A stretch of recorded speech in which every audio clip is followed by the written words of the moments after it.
Rajim. Bismillahirrahmanirrahim. Assalamualaikum warahmatullahi wabarakatuh.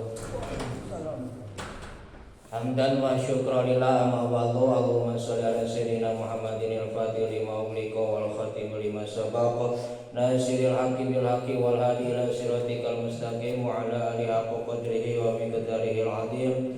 Rabbi shrah sadri wa yassir li amri wahlul 'uqdatam min lisani yafqahu qawli. Rabbi zidni ilman nafi'a warzuqna fahma wa amalan mutaqabbala amin. Para jamaah salat subuh yang dirahmati Allah Subhanahu wa taala, alhamdulillah pada pagi ini kita semua masih diberikan kenikmatan yang luar biasa, di antaranya yaitu masih ditetapkannya hidayah inayahnya Allah Subhanahu wa taala sehingga kita semua bisa beristiqomah, yaitu melaksanakan salah satu kewajiban kita yaitu thalabul ilmi. Mudah-mudahan dengan thalabul ilmi ini menjadikan suatu wasilah kita semua benar-benar bisa menggapai ridho, rahmat dan maghfirahnya Allah Subhanahu wa taala. Amin. Para jamaah salat subuh yang dirahmati Allah Subhanahu wa taala, alhamdulillah untuk kajian terakhir masih kita masalah salat berjamaah. Namun insyaallah untuk pagi ini yaitu tentang syarat menjadi imam. Bagaimana imam yang pantas untuk kita menjadikan kita mengimam kepada orang yang menjadi imam. A'udzubillahi minasyaitonirrajim. Bismillahirrahmanirrahim. Wa qala musannifu rahimallahu taala wa nafa'ana bi ulumi bi karamati wa nabi asrarihi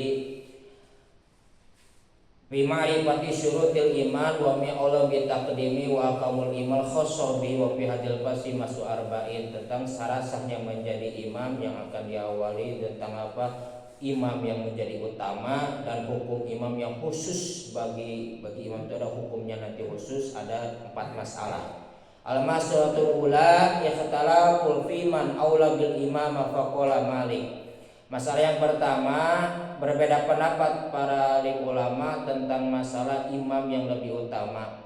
Faqala Malik, pertama pendapat Imam Malik, ya umul qaum aqrahum la aqrahum wa bihi, yaitu pertama pendapat Imam Malik itu yang pantas menjadi imam itu orang yang lebih mengerti ilmu fikih daripada bacaannya. Itu pendapat Imam Malik. Kedua, waqala Syafi'i, kalau Imam Syafi'i pun mengikuti kepada Imam Malik. Wabi waqala Syafi'i, Imam Syafi'i pun mengikuti beliau. Waqala Abu Hanifah wa Tsawri wa Ahmad, kalau pendapat dari Imam Abu Hanifah, Imam As-Tsawri dan Imam Ahmad itu ya umul qaum aqrahum. Kalau pendapat beliau yang dari 3 itu yaitu yang pantas menjadi imam yang lebih utama. Maksudnya yang menjadi utama itu yaitu yang bagus bacaannya, jadi bukan dari fikihnya. Jadi bagus bacaan atau qiraatnya. Wasabu fi hadzal ikhtilaf fi fahmi qouli wasallam, yaitu sebab terjadinya perbedaan pendapat itu karena berdasarkan dengan memahami dasar dari hadis Rasulullah SAW. Ya umul qaum aqra'uhum li kitabillah fa in kanu fil qiraati sawan fa'lamuhum bisunnah fa in kanu bisunnah sawa'u fa qadamahum hijrah fa in kanu fil hijrati sawa'u fa qadamahum islam wala ya umur rajul fi sultani wala yaqulu fi baitihi ala taqrimatil illa bi izni. Nah, jadi yang artinya yang menjadi satu imam di satu kaum yaitu yang menguasai tentang kitabullah. Itu diantaranya itu tentang bagus bacaannya. Baik kalau fil qiraati saul fa'lam bisunnah.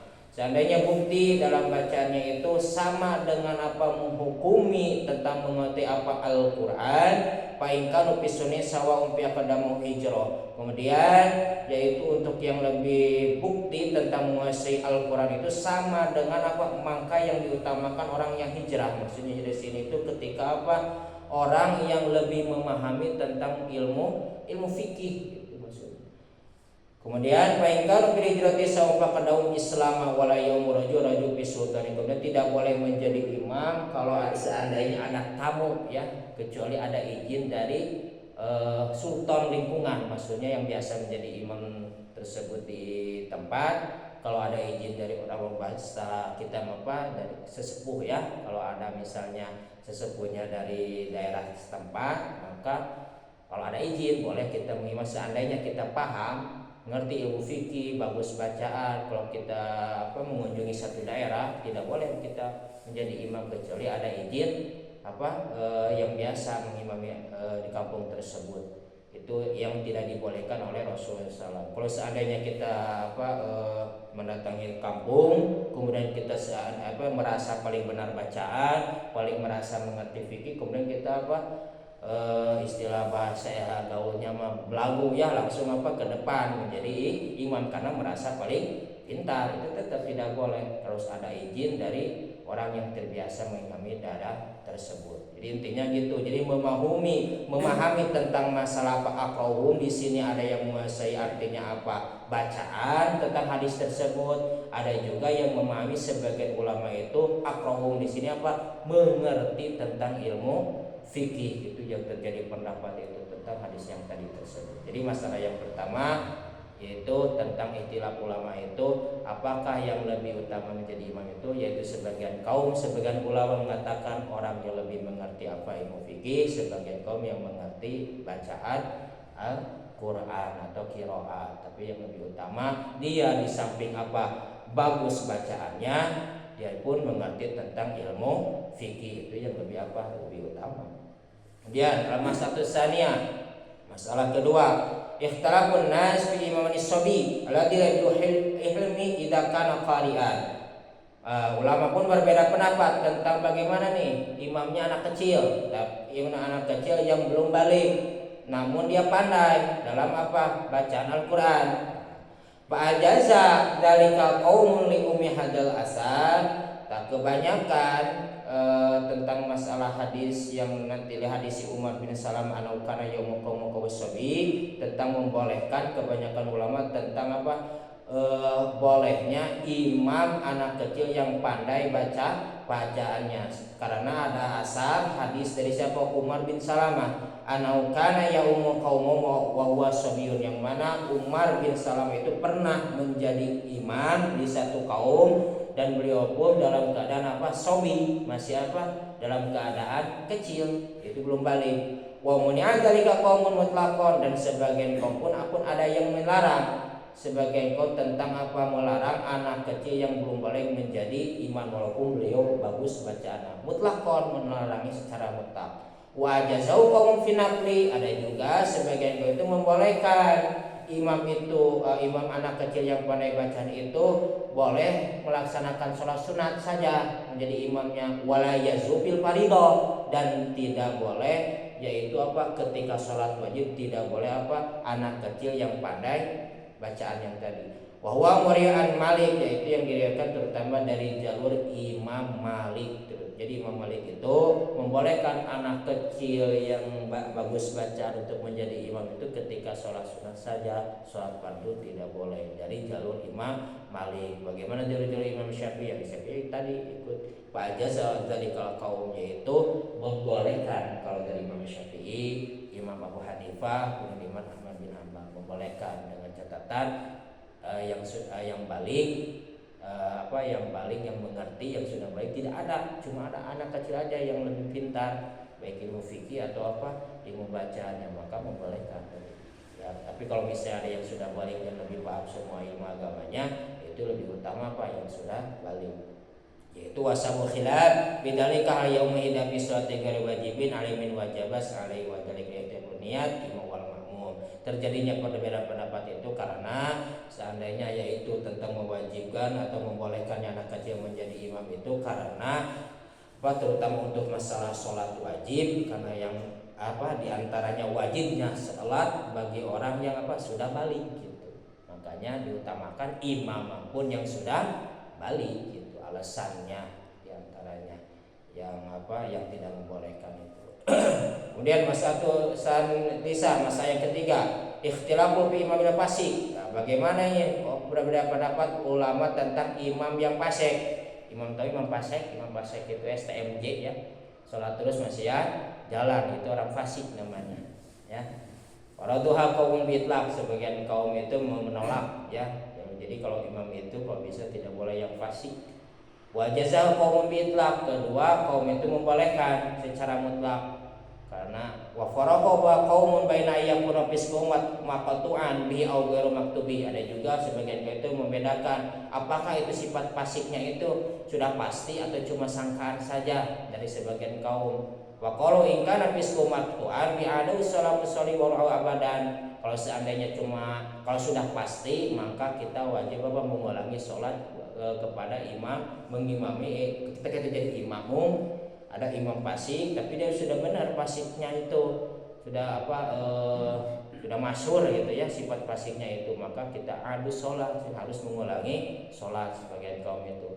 Wa ikana mazdunan istahaba lawaidatu fil waqti. Kalau seandainya cuma sangka saja mah enggak usah untuk kita mengulangi sholat, namun bahasanya istahabat cuma dianjurkan saja. Wahada alladhi ikhtaril bahari atau bilan ala madhab, yaitu diantaranya yang memilih tentang kaul yang tadi yang membedakan antara imam fasik cuma sangkaan dan tidak sangkaan itu diantara Imam Abhari ya ta'wilan ala madhab, yaitu yang beliau mengambil dari madhab Imam Malik. Kemudian wasabuh tilapin pihaga anu maskutun anu bisyari, terjadinya perbedaan pendapat ulama yaitu membolehkan dan yang tidak membolehkan itu karena tidak pernah dibahas sebetulnya masalah ini secara hukum syara. Wal qiyas fi muta'aridun, namun ada yang mengkias menglogikakan cuma menyangka-nyangka tentang kontradiksi terutama imam yang fasik. Paman ra'an al-fasqa maka la yabdu syatu shalah lama yuhtajul ma'mum min imami ila syati sholati faqat.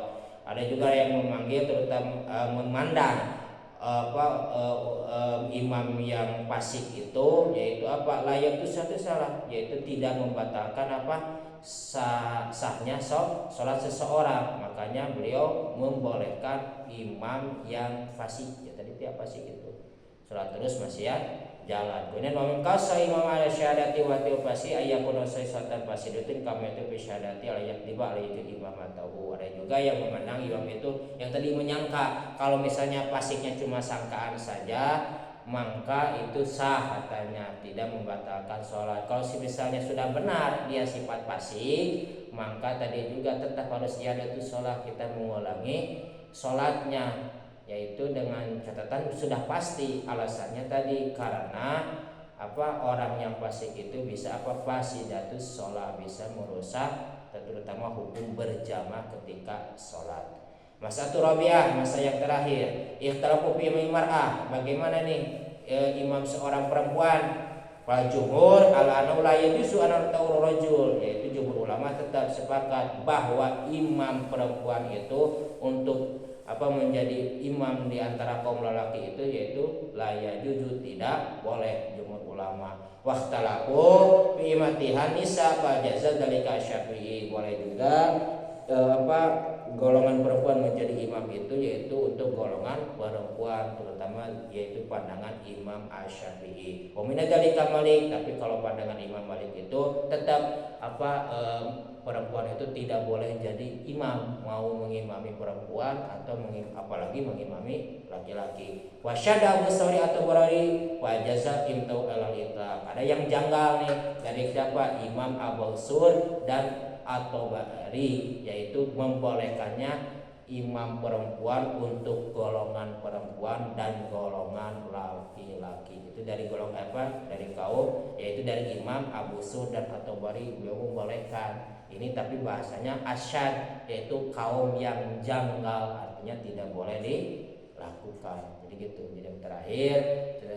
masalah imam perempuan, boleh perempuan menjadi imam itu untuk kaum perempuan sendiri, yaitu terutama dari jalur Imam Asy-Syafi'i. Kalau Imam Malik tidak membolehkan karena beliau identik dengan hadis bahwa perempuan itu lebih utama sholat di rumah, makanya lebih sendirian. Apa dalilnya Imam Syafi'i membolehkan perempuan tentang menjadi imam di golongan perempuan? Hadisnya itu yaitu tentang walidalika jaza baru imatun nisa itu bermutasabil martabi bis sholat, yang mana dari hadis ila marawa Abu Dawud bin hadisi Ummu Waraqah, yaitu hadis dari Abu Dawud, hadis Ummu Waraqah anna Rasulullah sungguhnya Rasulullah karena bukti Rasulullah yazruha, Rasul pernah mendatangi Ummu Waraqah, Kemudian di baitiha di rumahnya Maroko, wajalalah kemudian menjadikan itu Maroko itu muadzinan, itu ada seorang perempuan suruh adzan, yuadzinu kemudian adzan itu seorang muadzin laha untuk Maroko, wa umruha atau ahlal wadariha. Kemudian Rasul pun memerintahkan kepada Maroko untuk menjadi imam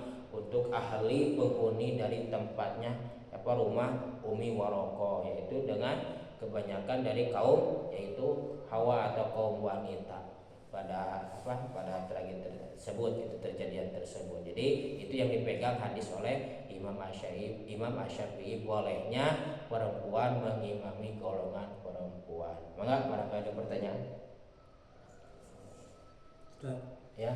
biasanya ini kadang di satu tempat, contoh di mall ya, kan kita kadang-kadang saling dorong-dorongan ya, silakan gitu ya. Akhirnya kalau terus-terusan itu kan nggak sholat kan. Nah akhirnya ada satu orang ini memberanikan diri untuk menjadi imam, tapi sebenarnya dia merasa nggak menguasai secara fikih maupun bacaan itu gimana tahu akhirnya. Untuk tanggungannya itu kan biasanya kalau dia salah bacaannya itu gimana, tapi dia memberanikan diri itu gimana? Ya, karena dia sudah memberanikan diri artinya siap menanggung baik apakah baik dan salahnya gitu. Bagaimana kita seorang makmum yang mengerti ya. Nah, tadi itu ya kalau kita mau misalnya kepada yang kebaikan, apakah kita bagusnya ya ada sholat, terutama dari Imam Syafi'i ya. Imam Syafi'i itu kalau kita udah paham nih imamnya itu misalnya ancur bacaannya ya, nah itu bagusnya kita ya ada tuh sholat, sudah selesai kembali lagi sholat. Kalau kita punya sifat ragu-ragu, apalagi kita bagusnya kita membatalkan, terutama di tempat yang umum itu ya, bagusnya membatalkan karena kita paham.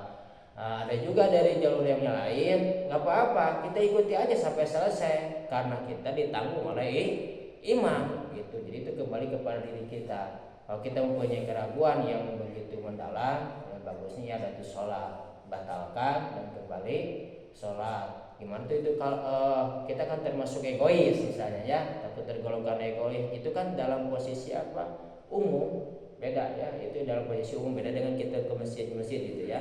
Itu dengan posisi umum karena kita paham dengan hal tersebut, imam tersebut tidak menguasai tentang ilmu fikih atau ilmu qiraat, ilmu bacaan. Bagusnya ya itu sholat kalau kita benar-benar sudah paham gitu.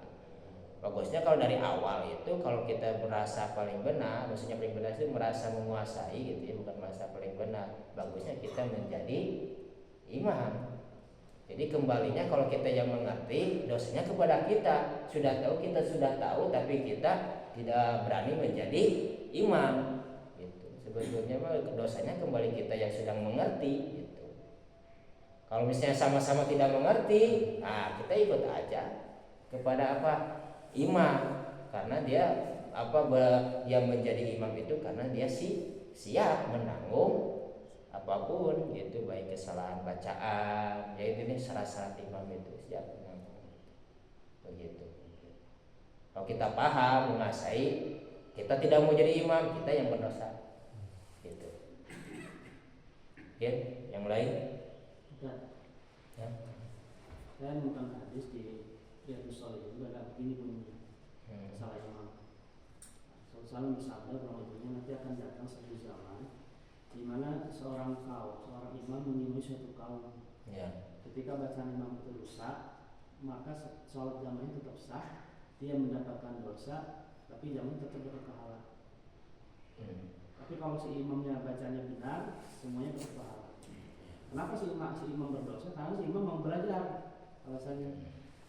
Jadi boleh makmum pada imam yang bacanya rusak, ya. Tetap sah, cuman si imam itu dapat dosa, si makmum tetap pahalanya dapat, sholatnya sah, itu aja. Ya, jadi kembali yang tadi itu ya gitu. Jadi kalau untuk masalah mendapat pahala, insya Allah kalau bagi yang si makmum itu ya, yang tadi itu ya, kalau misalnya kita intinya untuk masalah penanggungan kembali kepada siapa? Imam. Kalau untuk masalah pahala dan saya insya Allah. Namun kalau misalnya kita mengerti ilmu bacaan dan ilmu fikih, kemudian kita tidak mau menjadi imam, itu sebetulnya lebih nitik kepada kita yang berdosanya, karena kita paham padahal sudah saling menyuruh kan, awalnya sudah saling menyuruh. Ini kan kejadiannya sudah saling menyuruh, kita tidak mau, nah kita sudah paham. Kemudian kita menemukan imam yang ya kurang inilah intinya ya, kurang sehati atau jauh dari ilmu fikih dan bacaannya, itu dosanya kepada kita yang sudah paham. Gitu. Ya. Tapi saya pernah dengar juga, jadi kalau sholat berjamaah itu pasti diterima. Insya Allah. Allah pertama melihat itu imamnya. Kalau imamnya bagus, semua jamaah diterima. Ya. Kemudian kalau misalnya imamnya kurang bagus, Allah melihat saf pertama. Apabila saf pertamanya bagus, semuanya diterima. Begitu juga kalau misalnya saf dua, saf satu enggak, lihat saf kedua dan ketiga. Tidak juga mendapatnya, Allah juga terima karena kalian semuanya sholat berjamaah. Ya. Saya pernah dengar juga. Ya, itu tentang keistimewaannya berjamaah. Intinya kalau misalnya seperti membaca ya, bacaan berjamaah. Kalau seandainya yang satu ini jelek, juga ada penanggungan dari bacaan yang tersebut. Makanya itu fungsinya tentang keistimewaan berjamaah. Seperti tadi ya bisa saja, namun ini identiknya kepada bahasa imam kan ya. Kalau untuk masalah penerimaan insya Allah gitu ya. Namun ini identik kepada imam. Tadi ya kalau misalnya kita mendapatkan imam yang ini, untuk masalah diterimanya insya Allah. Kita mendapatkan imam yang jelek, misalnya yang tidak sesuai, ya insya Allah itu karena dia itu menjadi imam itu karena sudah siap menanggung semuanya. Untuk masalah kita yang bermakmum, masalah kita insya Allah mau ikut sampai selesai tadi bisa ya, dan diterimanya mungkin insya Allah. Namun kalau mau berjalur kepada Imam Syafi'i, terutama dalam kitab Muwatta itu ya, itu sudah paham, misalnya sudah paham ini tidak menguasai gini-gini, kita merasa keraguan kita itu lebih tinggi, keraguan lebih tinggi, kita tidak merasa ini, itu boleh, maksudnya bahasanya boleh membatalkan, mau mengikuti sampai selesai mangga gitu, dan untuk menerima insya Allah gitu, walaupun kita mengimami kepada imam yang tidak menguasai tadi gitu, insya Allah. Makanya tujuan menjadi imam itu siap menanggung gitu ke semua dalam terutama dalam masalah kesalahan gitu ya, kesalahan kepada si makmum tadi itu ya. Kalau masalah yang tadi masalah kita menjadi imam jadi makmum, posisi kita menjadi makmum itu tadi mau membatalkan, kalau misalnya ragu kita tinggi, misalnya kita tidak percaya, mau membatalkan mangga. Kalau misalnya mau ikut sampai selesai pun mangga gitu. Bahasanya jazaan membolehkan gitu. Kalau kita lagi sholat kemudian datang orang mau makmum, jadi makmum kita gitu. Itu kita perlu niat menjadi imam lagi atau nggak usah. Kalau misalnya kita dalam posisi sudah sholat, kemudian yang masbuk itu nggak usah. Makanya nanti kedepannya ada masalah niat imam itu. Jadi berarti pahala kita masih termasuk pahala sholat berjamaah kita sendiri kita. Pahala walau ya, tapi kalau untuk predikat itu tetap kita mendapat predikat imam, menjadi imam ya, mudah-mudahan, dan pahala pun menjadi pahala imam gitu. Untuk masalah ya kita imam, tapi ya, kita kan niat sendiri pertama ya. Yang itu yang awal niat sendiri yang jadi nggak usah lagi makanya nanti apakah niat imam itu bahasanya dan kedepannya termasuk masalah amil untuk bongkarannya. Intinya masalah imam ketika kita sudah sendiri kemudian ada ini, nggak usah niatin lagi jadi imam, maksudnya terus aja tapi kita benar dalam posisi imam. Jadi keretak untuk ini yang untuk bahasa dalam Imam Syafi'i ada usul gitu ya, nggak usah gitu ya, ada bahasa imaman itu. Tapi kalau niatnya kita posisi jadi imam ya bisa ada ya, kita posisi menjadi imam, tapi untuk niat kembali ulang imaman itu nggak usah gitu. Kayaknya itu dari Imam Syafi'i masih termasuk kita berjamaah, salat berjamaah. Ini berjamaah maksudnya. Jadi kalau untuk niat lagi, nggak perlu niat lagi. Kalau niat dalam hati ketika itu menjadi imam harus ada, keretak hak imam saja. Kalau dilapatkan imaman nggak usah gitu. Keretak niat imam pasti ada. Jadi kita posisinya menjadi beda. Kalau misalnya yang sholat jahar asalnya sirri harus dijaharkan karena kita posisi menjadi imam. Namun niat lafaz yang menjadi kaidah imaman saja yang tidak usah dibacakan gitu. Kalau niat dari hati itu posisi kita menjadi imam ya. Niatnya itu kan waktu takbir. Sementara kita sudah sholat satu rakaat, ada datang. Gitu. Ada gitu niat. Ayo kalau dari hati itu jadi imam harus ada, makanya dalam pembacaan itu menjadi berubah gitu. Misalnya posisi sholat jahar, asalnya kita kau sendiri kan sirri, akhirnya menjadi jahar. Itu untuk niat imamnya, posisi imam ada, namun lafaz imaman yang tidak adanya gitu. Itu saja mungkin. Kebayang? Gimana? Kalau imam tidak niat jadi imam juga dapat pahala jamaah, tapi kalau makmum nggak niat jadi makmum nggak dapat pahala jamaah. Nah, itu bedanya itu singkatnya mah pentingnya. Jadi kita diangkat imam di tengah-tengah nggak niat imamin, tapi tetap dapat pahala jamaah karena si ini niatnya nggak makmum, si makmum itu ikut dia secara otomatis udah jadi jamaah tuh sholat tuh. Tapi kalau si makmum nggak niat makmum, ikut gerakan yang di depannya, dia nggak dapat pahala jamaah karena dia nggak niat jadi makmum gitu. Tapi yang di depan yang niat jadi imam, terus dia diikuti dan yang ngikutin niat jadi makmum, jadi pahala jamaah sholatnya gitu. Insya Allah. Perlu diniat lagi juga. Perlu diniat lagi. Berarti udah otomatis jadi imam gitu. Iya. Kecuali kalau kita dari awal. Ya. Nah, kalau dari awal itu harus ada kalau di dalam lafaz tadi lafaz imaman gitu. Mungkin terus masalah bacaan tadi mungkin jadi berubah. Terutama ketika posisi sholat jahar, sholat maghrib misalnya ya, kan asalnya 1 rakaat kedua masih jahar kan bacaan, kita berubah asalnya sirri menjadi keras. Ketika kita imam misalnya rame-rame itu kita lupa jadi imam, niat imam itu. Apa kita termasuk berjamaah itu atau kita masih? Insya Allah, karena untuk masalah imam itu tidak dikosok ya, niatnya itu tidak dikosok. Maksudnya tidak lebih dikhususkan, nanti ke depannya ada ya, tidak dikhususkan. Yang lebih khususkan itu ya menjadi posisi makmum. Karena itu posisi makmum kenapa dikhususkan? Karena dia kelihatan apakah dia mau sholat sendirian atau mau sholat berjamaah. Tapi kalau untuk posisi imam itu tidak dikhususkan. Maksudnya tidak khususkan, tidak khusus gitu. Yang takut terjadi kayak tadi gitu. Makanya untuk masalah niat imam gitu. Oke, itu Mas. Ya cukup, alhamdulillah. Mudah-mudahan ilmu yang kita dapat menjadi ilmu yang bermanfaat, terutama menjadi syafaat pertolongan di hadapan Allah Subhanahu wa taala. Amin. Allahumma amin. Mangga tutup kajian ini dengan doa kifaratul majelis. Subhanallah wa bihamdika asyhadu an la ilaha illa anta astaghfiruka wa atubu ilaik. Assalamualaikum warahmatullahi wabarakatuh.